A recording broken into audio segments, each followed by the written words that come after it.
In this episode, we take a look at a recent analysis that says that Teslas are the deadliest cars on the road.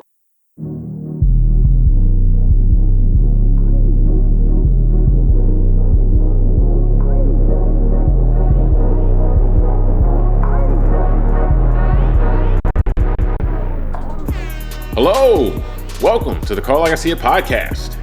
I'm James Keys, and joining me today is a man when it comes to the podcast game is an underground legend, Tunde Ogunlana. Tunde, you ready to show the people the way we ball? Of course, man.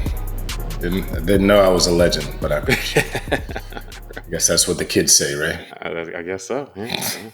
So before we get started, if you enjoy the show, I ask that you subscribe and like the show on YouTube or your podcast platform. Doing so really helps the show out. Now, recording on May 27th, 2025. And Tunde, we recently saw some interesting comments, actually. What got us kind of looking at this from former NBA player Gilbert Arenas, and whose son, who is a young teenager, but basketball player and highly, sought after recruit and so forth, was in an accident in a Cybertruck not too long ago and was trapped in the car, had to go into an induced coma due to smoke inhalation and so forth. And so Arenas was talking about this, his son's accident, on the All the Smoke podcast. And what he said specifically was that the crash, or the reason his son was trapped or had the accident was that the steering wheel went limp while his son was driving. And then, he wasn't prepared and also just wasn't able to get out once the accident had happened. Now, his son, Alijah, ended up being okay. So the story doesn't end in tragedy. But you shared with me a piece, that kind of built on this from Motor Trend, and it was discussing an analysis from ISeeCars, that business, and it showed that Teslas are the deadliest cars on the road based on the metric of fatalities per mile driven. Now, Tunde, so what's your reaction to seeing these stats? Well, one, like the whether you have something on the accident, but just how dangerous Tesla cars are. Yeah, man, it's very interesting, James. And I want to say for the audience watching us on YouTube, I'm having a bad hair day, which is why I have the rare time I got to wear a hat. But means I didn't shave my bald head. They don't know that you shave your head. No. Well, then get on the YouTube. Everyone's got access. But if you can get us streaming, you can get YouTube. But no, to answer your question, James, to get into it, I find it very interesting because you're right. We've been hearing chatter for a long time, for years, about safety standards. First of all, let's go into safety standards in general, right?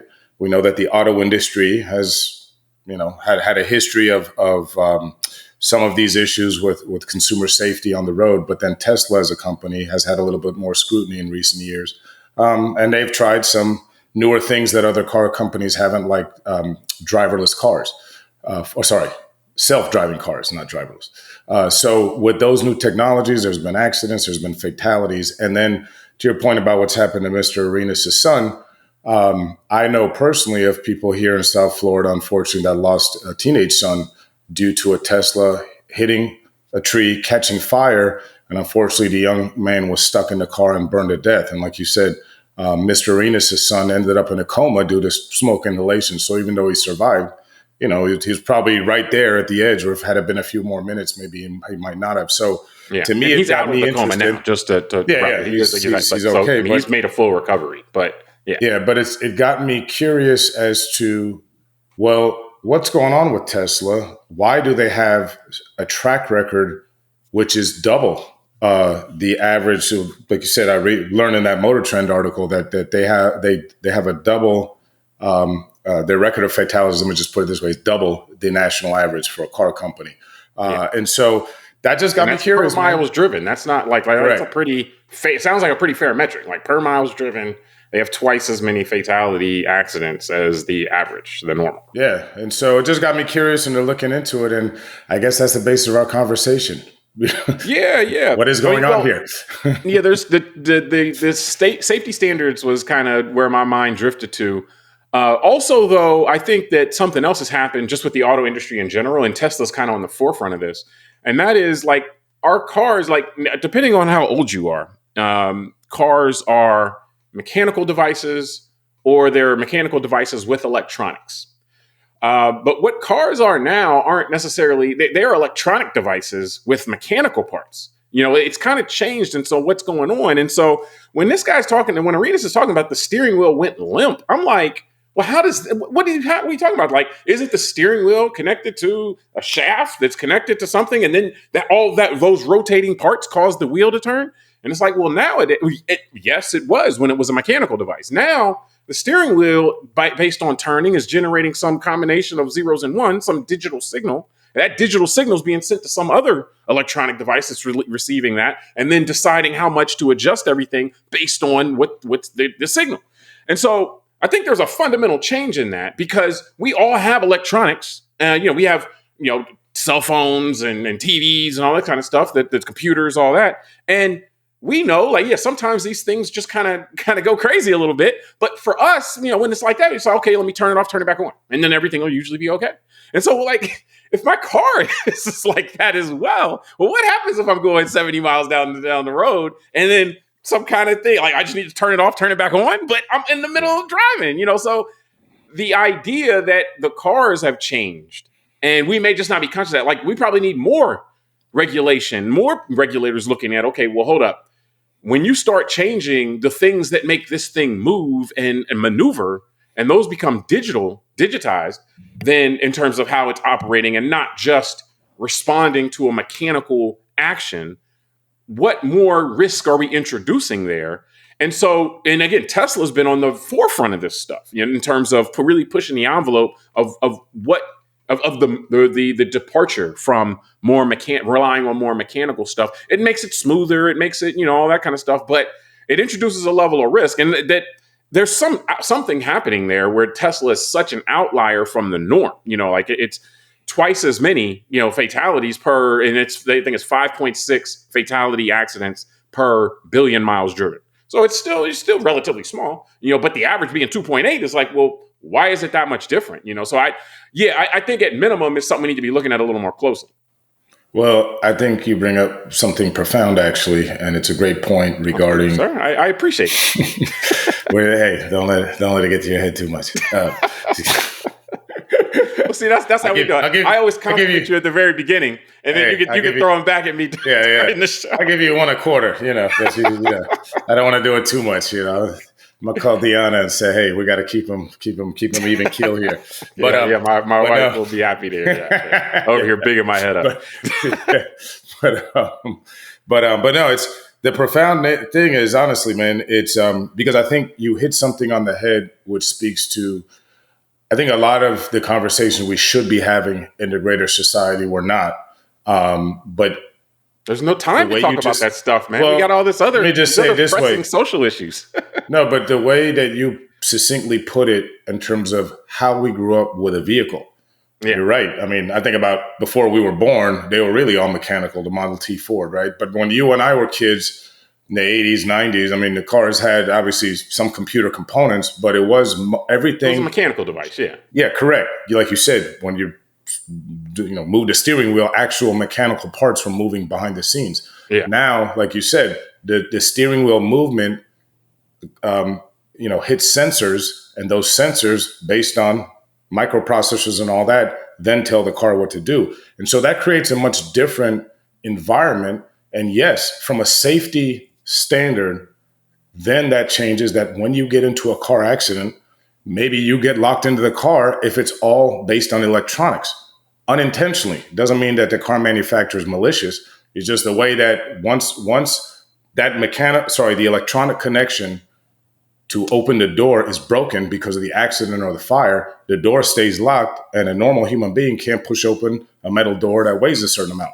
Versus the mechanical. We've observed this, just real quick. We've observed this actually years ago with the windows. Remember the windows being when they were mechanical and you had to roll the thing roll them down. If your car went into the water, you could still roll the window down. But once the windows operated on electrical signals, and you just it's easy to just pull the knob versus pull the knob or whatever versus to have to rotate that thing. Then your car goes in the water. You might not be able to open those windows. You probably can't. On a whole different tangent, I think the rolling windows versus electronics what made our society soft. Because I can see my kids complaining today if I told them, "Hey, roll down the window," but they actually got to roll it. It's those type of issues that they'd be like, "Dad, I gotta." What do you mean? There's not a worry button? About the car safety. Like it's wokeism. It's all those things we got to worry about. We don't have time to talk about car safety.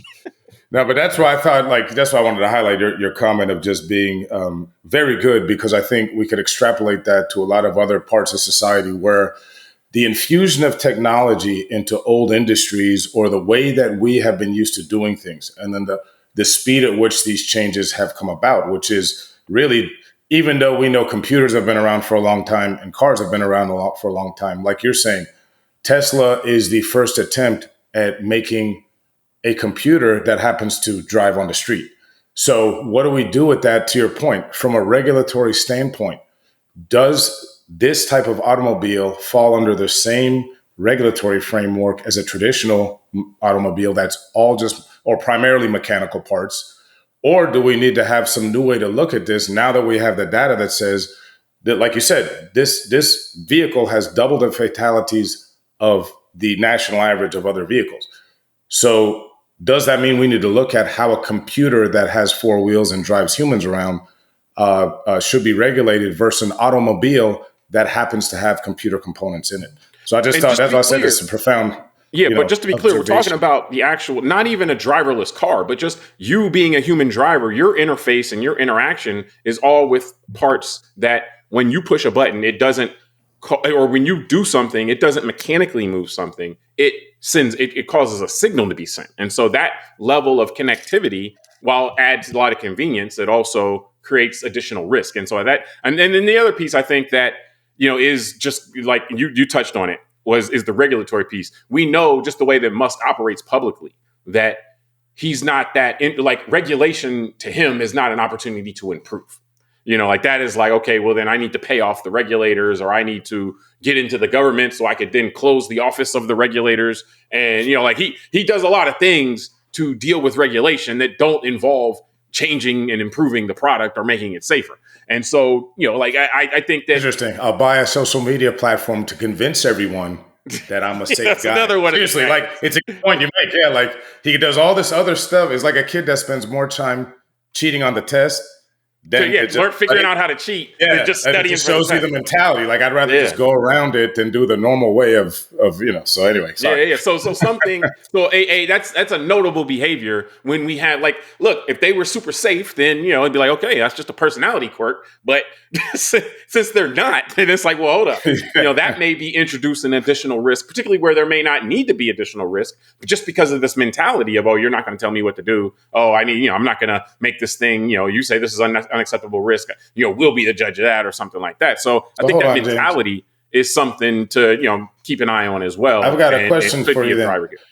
Are you saying there's a connection between the world's richest man in the world, who then, through a Supreme Court ruling in 2012, is now allowed to give unlimited money into politicians who then make decisions on who may work in certain agencies that regulate him? Hey, this guy may be able to, he put enough money up, he may be able to close entire agencies. Yeah, so he put enough money in, so about $290 million bought him the ability to start a new agency called DOGE and then become the head of it so that he can then go and directly into the agencies that were telling him all their how to regulate everything. That's interesting. We're speaking hypothetically though, right? Yeah, I know. That would be a smart thing. Hey, look, honestly, that might not be how I do it, but that could be a smart way for the richest guy in the world to handle the fact that he's being scrutinized for making cars, among other things that he's got, that have twice the death rate than the average car in this country. So that's very interesting. Well, so I got a question then. Understanding that, again, you said, no, I don't like what's being said on me about this platform. Let me just buy the platform and then I can control what's being said.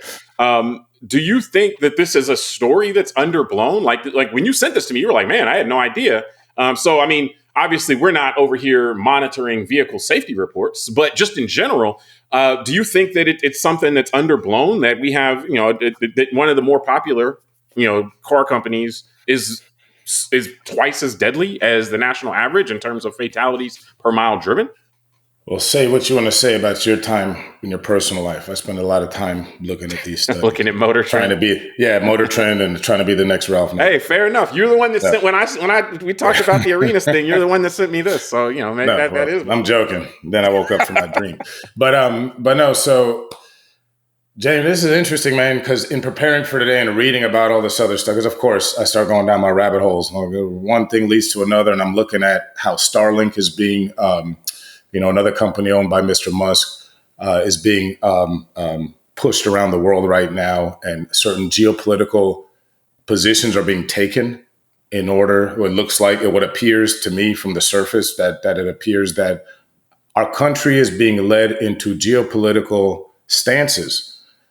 Some may be similar, some may differ from our historical norms due to the desire of this one individual to have his company, Starlink, offer internet services and all that. Explain what are you talking? Like you're speaking very coy. So give me an example of what you speak. So, for example, it appears that the country of South Africa, there's a big desire for a gentleman who was born in South Africa to have his Starlink service bought by the country, so that he can make the revenue and his business gets those contracts.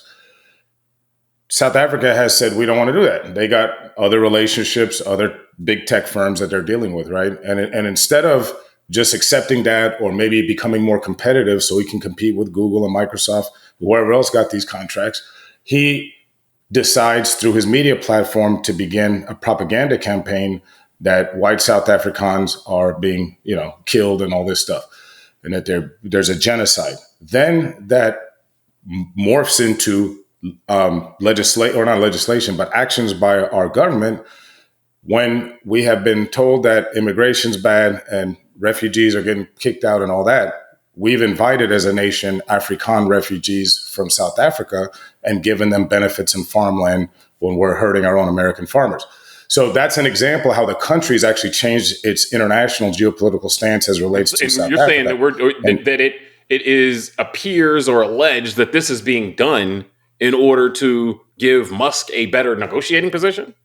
Yeah, because here's the evidence. We know that just over a week ago, like you said, the date, we're in late May here in 2025, the South African president was invited into the Oval Office of the United States. And, what many people would agree is an embarrassment in how that meeting was conducted by our administration. And magically, within a few days after that press conference in the Oval Office, the South African government is now reconsidering their contract with Starlink. So it appears without, obviously, like I said, from the surface, it appears that as a bullying tactic that the richest man in the world is bullying not only people within the U.S. government with the Doge agency and his role in it, or what it's been, but he's using that power and that leverage to get government officials, primarily in this case, we're talking about the President of the United States, to behave a way on the world stage that we've never seen in American history before. So he's basically made the U.S. government, or at least parts of it, a pawn in his game to go around kind of the official ways of doing things or something like that. So, this is what we were warned about money and power, right? Yeah. I was going to say, it sounds like somebody using power and money and influence to go about things a certain way. And so the question being, would it be possible that he could be doing that with Tesla as well? To bring it back to the point here, like, would it be possible that when regulators are bringing up stuff about the company, he's either getting them fired or he's closing down an agency or something like that, or that he saw that was an opportunity to do that? We don't necessarily know for sure, but again, there is a tendency here that we can't ignore when there's a connection that goes into the fact that when there's these numbers that suggest that these cars are very dangerous.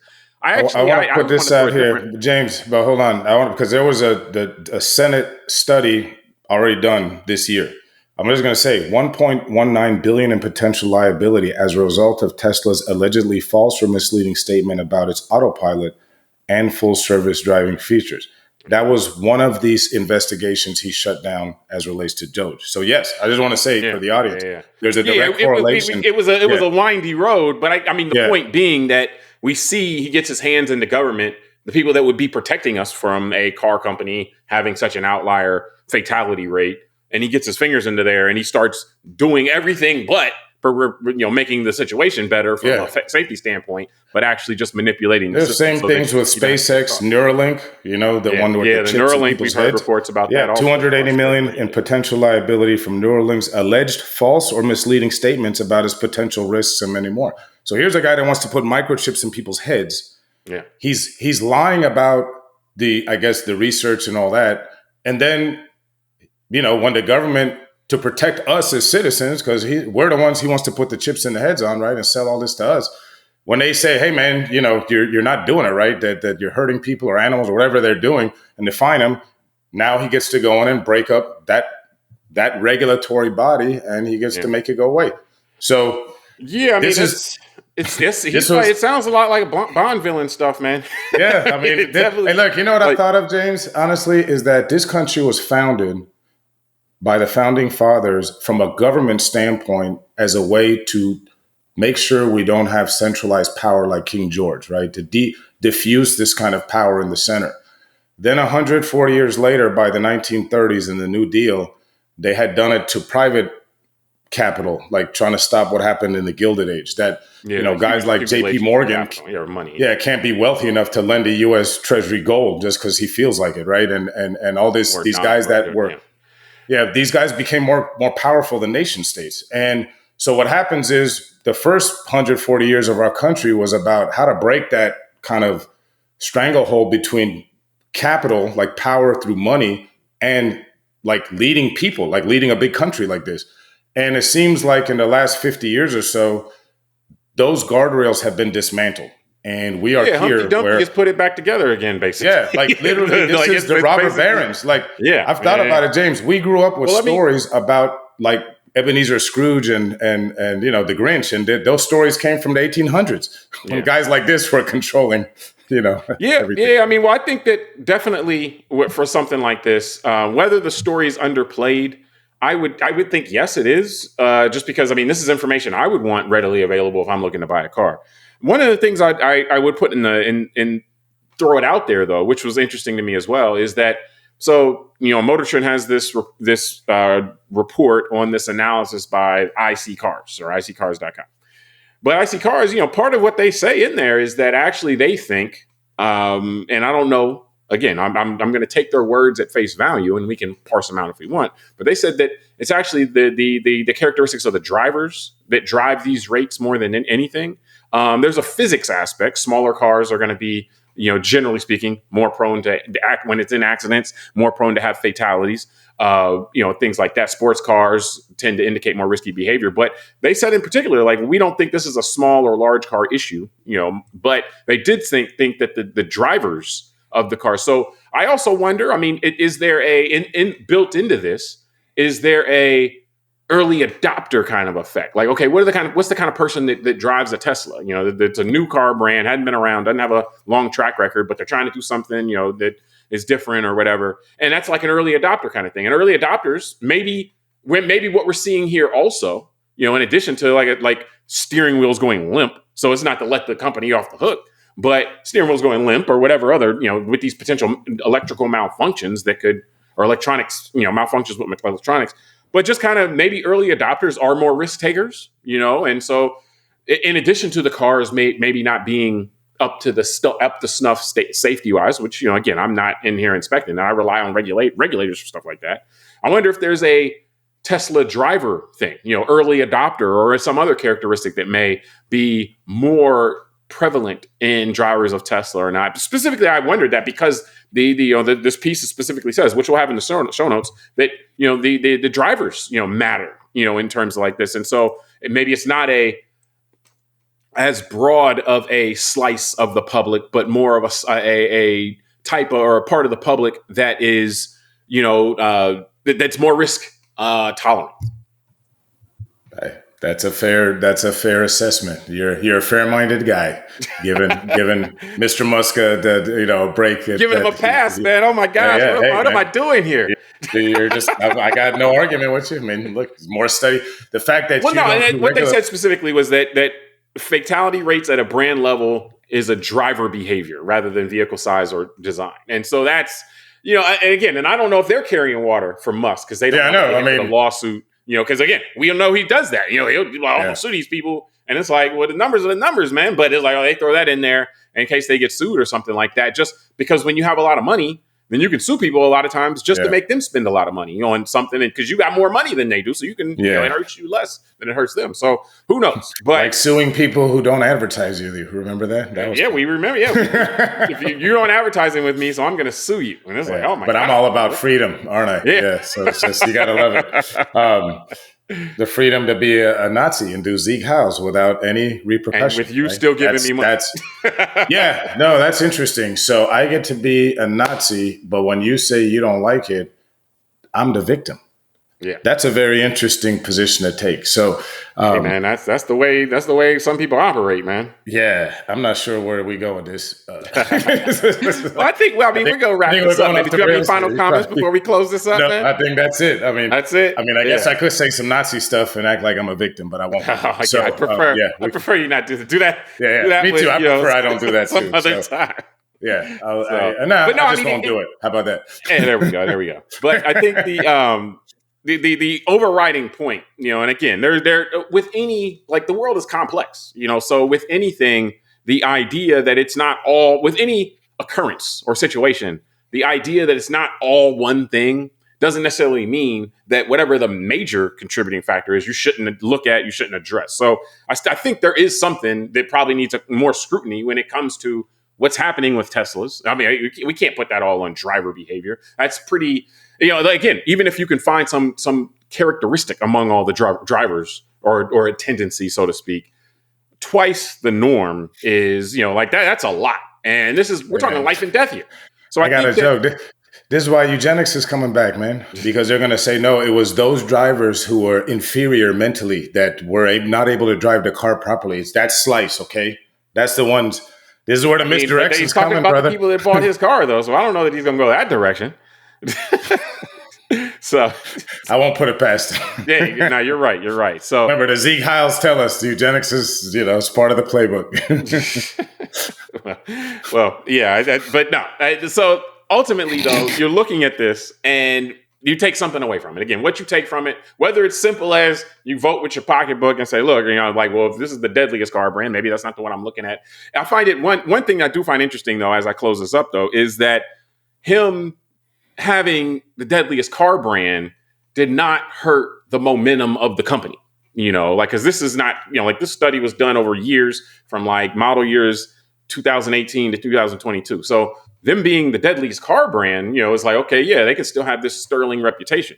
As soon as this guy gets up and starts doing all this crazy stuff in the government, then it's like, oh yeah. Let's boycott, let's do all this. So it's really about, and this is kind of this hero worship society we live in, where it's like, once people decided they didn't like the guy anymore, then it's like all of these things that probably should have happened already start to happen. Whereas when they were liking the guy or the guy was cool to them, it was like, all right, yeah, we don't care if the cars, people are dying in these cars, and if he's subverting regulation to allow people, or to make that keep happening, we rock with this guy. So it's really interesting to me how the things that did slow Tesla's momentum weren't related to the fact that apparently these things are the deadliest car in America based on these numbers. Yeah, and James, I think that's a great point to finish on, which is therein lies the need to bully the press, right? Because think about it, the only way these things happen are through transparency. So you make a great point. The transparency of the stardom of Elon Musk in the last 3-4 months, meaning him publicly doing ISeeCars and him behaving a certain way in public, is what led to people responding to not liking Tesla. But it wasn't due to the information that was real, like you're saying, that was being studied for years. Because what happens is, as bullies, like you said, by throwing out these lawsuits and all this stuff over the years and threatening advertisers like we saw last year and all that, he has put a chilling effect on the desire, let's put it that way, maybe not the ability, but the desire for the news media and others who we trust on as the public to give us sunlight and scrutinize these big companies. So it's like the symbiotic environment where the money allows him to push everyone around. And you're right. We're lucky maybe that he was brought into the government so we could really see him be this kind of buffoon so that the public could distance themselves from being fanboys. I think that it's both. You got to combine all that together because remember, it's not like we've talked about it many times. It is fake news supply driven or demand driven.